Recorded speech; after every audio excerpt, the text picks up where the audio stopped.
দেখছেন AGT live 24/7।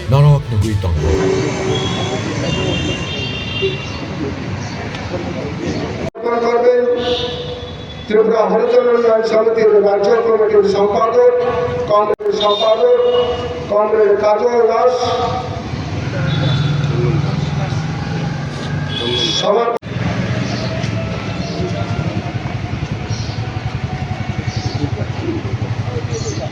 Tripura পুষ্পার্ঘ অর্পণ করবেন ত্রিপুরা সভা সুন্দর উন্নয়ন সমিতি, পুষ্পার্ঘ অর্পণ করবেন সিপিআইএম রাজ্য কমিটির অন্যতম সদস্য তথা সদর মহকুমা কমিটির সভাপতি কমরেড জওহরলাল দাস, মৎস্যজীবী ইউনিয়নের রাজ্য নেতৃত্ব কমরেড নির্মল দাস পুষ্পার্ঘ অর্পণ করবেন ত্রিপুরা তপশিলি জাতি রাজ্য কমিটির অন্যতম সদস্য কমরেড অঙ্কন,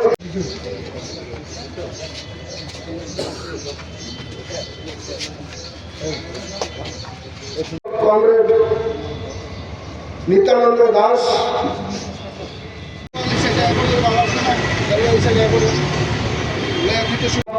নেতৃত্ব প্রাক্তন বিধায়ক কমরেড নকুল দাস। আমাদের দেশে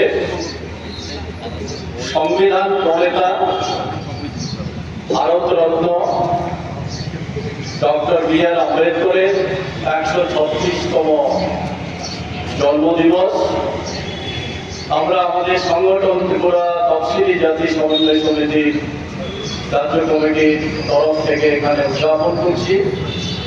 আমি প্রথমেই বাবা সাহেব ভীমরাও আম্বেদকরের প্রতি আমাদের সংগঠনের তরফ থেকে আমার নিজের তরফ থেকে শ্রদ্ধা জ্ঞাপন করছি।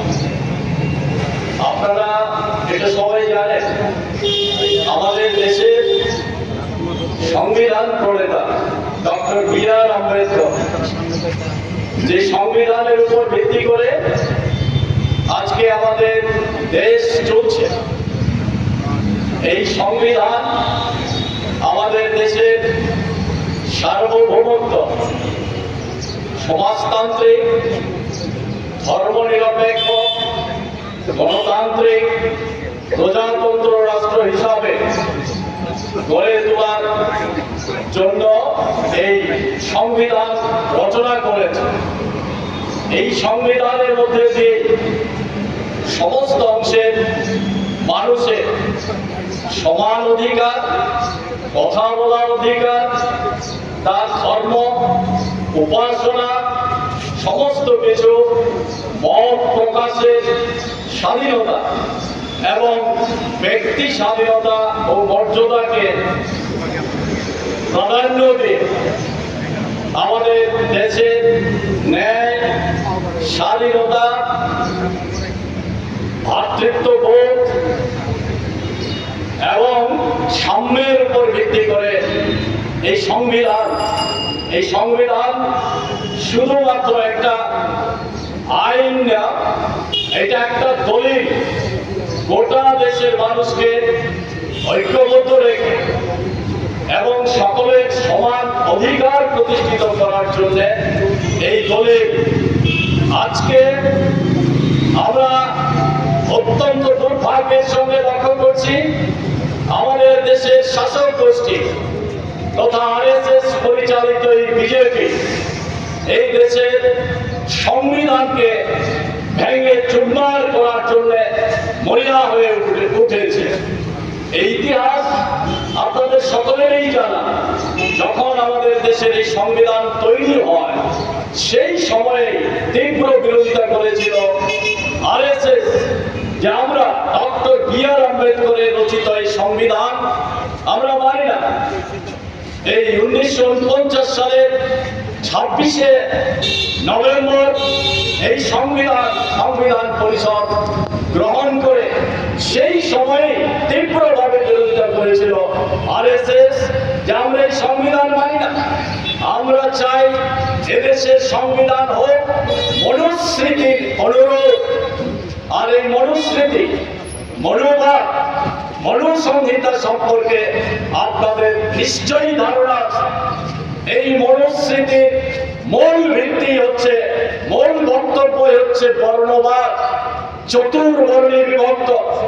আর এই চতুর্বর্ণের মধ্যে সবচেয়ে নিম্ন স্তরে রাখা হয়েছে শূদ্রদের, যাদের আজকে তফসিলি জাতি, তফসিলি উপজাতি, ওবিসি, পিছিয়ে পড়া সম্প্রদায়ের লোক, তারাই হচ্ছে শূদ্র। এই শূদ্রদের শুধু সামাজিকভাবে, বর্ণগতভাবে নির্যাতন না, তার সমস্ত শিক্ষা এবং সম্পদ থেকে বঞ্চিত করা হয়েছে এই মনুস্মৃতিতে। সেই সংহিতাকে, মনুস্মৃতিকে আমাদের দেশের সংবিধান হিসাবে মান্যতা দেওয়ার জন্য লড়াই করেছে তৎকালীন সময়ে আরএসএস। সেই সময়ে চেষ্টা করছে এই সংবিধান পরিবর্তন করার জন্য।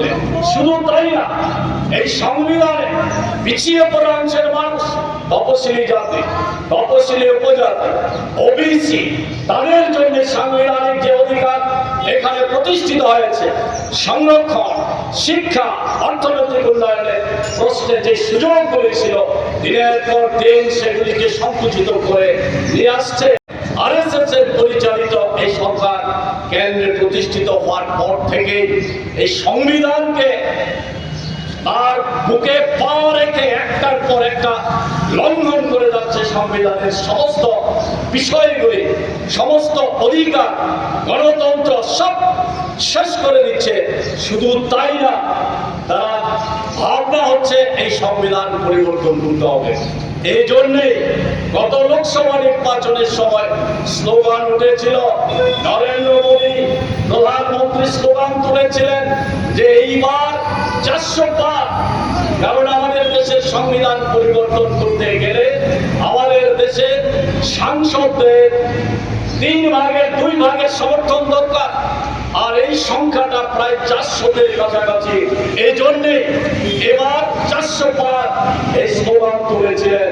কিন্তু ভারতবর্ষের মানুষ ধর্ম নিরপেক্ষ, সব ধর্মের বর্ণের মানুষকে ঐক্যবদ্ধ করে এদেশকে রক্ষা করতে চায়। এই জন্যে ভারতবর্ষের মানুষ রায় দিয়েছে বিজেপির পক্ষে মাত্র 240। এর আগের বার যেখানে 303 পেয়েছিল, সেখান থেকে 63টা আসন কম পেয়েছিল বিজেপি। এর মধ্যে দিয়েই মানুষ প্রমাণ করে দিয়েছে ভারতবর্ষের সংবিধান ডক্টর বি.আর. আম্বেদকরের রচিত সংবিধানে সঠিক। এই সংবিধানকে পরিবর্তন করতে দেবে না। এই জায়গার মধ্যে Chinio Koktoma Naima Bagui Belai Hambai ये न्यूज़ कंटेंट देखने के लिए शुक्रिया। अगर आपका कोई सुझाव है तो हमें कमेंट कीजिए, सब्सक्राइब कीजिए AGT Live 24/7। Thanks for watching AGT Live 24/7.